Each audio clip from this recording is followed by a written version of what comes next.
ये देश इसी बात के लिए जाना जाता है कि यहाँ अलग अलग भाषा है, अलग अलग कल्चर है, उसके बाद भी अनेकता में एकता है। इसी में दम है तो हमको महाराष्ट्र से निकाल के दिखाए।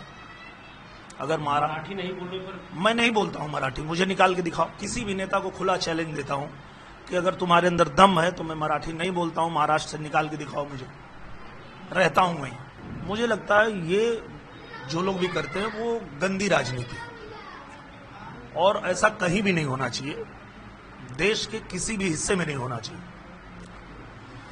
ये देश इसी बात के लिए जाना जाता है कि यहाँ अलग अलग भाषा है, अलग अलग कल्चर है, उसके बाद भी अनेकता में एकता है।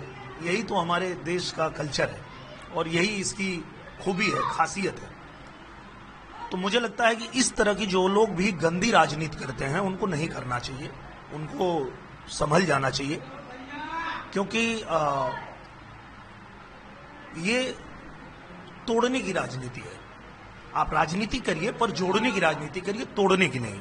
तो मुझे लगता है अगर कोई इस तरह की बात करता है और किसी में दम है तो हमको महाराष्ट्र से निकाल के दिखाए। अगर मराठी नहीं बोलने पर मैं नहीं बोलता हूँ मराठी, मुझे निकाल के दिखाओ। मैं किसी भी नेता को खुला चैलेंज देता हूँ कि अगर तुम्हारे अंदर दम है तो मैं मराठी नहीं बोलता हूँ, महाराष्ट्र से निकाल के दिखाओ मुझे, रहता हूँ वहीं। तो ये गंदी राजनीति नहीं करनी चाहिए, मेरा ये कहना है। नीतीश राणे ने कहा है कि सिर्फ हिंदुओं को टारगेट किया जा रहा है, गरीब हिंदुओं को, किसी मुसलमान को टारगेट नहीं किया जा रहा है। जैसे आमिर खान हिंदी मैंने कहा ना, इस तरह की ना गंदी राजनीति नहीं होनी चाहिए।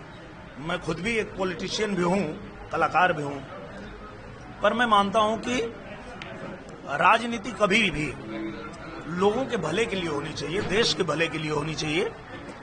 इस तरह की गंदी राजनीति नहीं महाराष्ट्र कहीं भी ये कंपल्सरी होना चाहिए। बिल्कुल नहीं, बिल्कुल नहीं। देखिए, अगर किसी की क्षमता है कि वो 1, 2, 3, 4, 5 भाषा सीख सकता है तो सीखे, क्योंकि मराठी बहुत अच्छी भाषा है, बहुत प्यारी भाषा है, भोजपुरी जैसे प्यारी भाषा है, गुजराती है, मराठी है, तेलुगु है, तमिल है, कन्नड़ है, सारी भाषाएं बहुत, सबकी अपनी खूबसूरती है। तो वो सबको सीखना चाहिए अगर क्षमता है तो, पर नहीं अगर सीख सकते तो कोई जरूरी नहीं, किसी को जबरी नहीं करना चाहिए।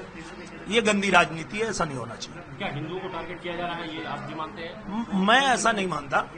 ये किसी को भी, किसी टोपी वाले को नहीं कहते कि आप मराठी बोलो। नहीं, ऐसी बात नहीं है। जो गंदी राजनीति करते हैं वो किसी के नहीं होते, चाहे हिंदू हो चाहे मुसलमान हो। जो गंदी राजनीति करते हैं वो गंदी राजनीति करते हैं और वो किसी के नहीं होते हैं। मैं तो ये मानता हूं।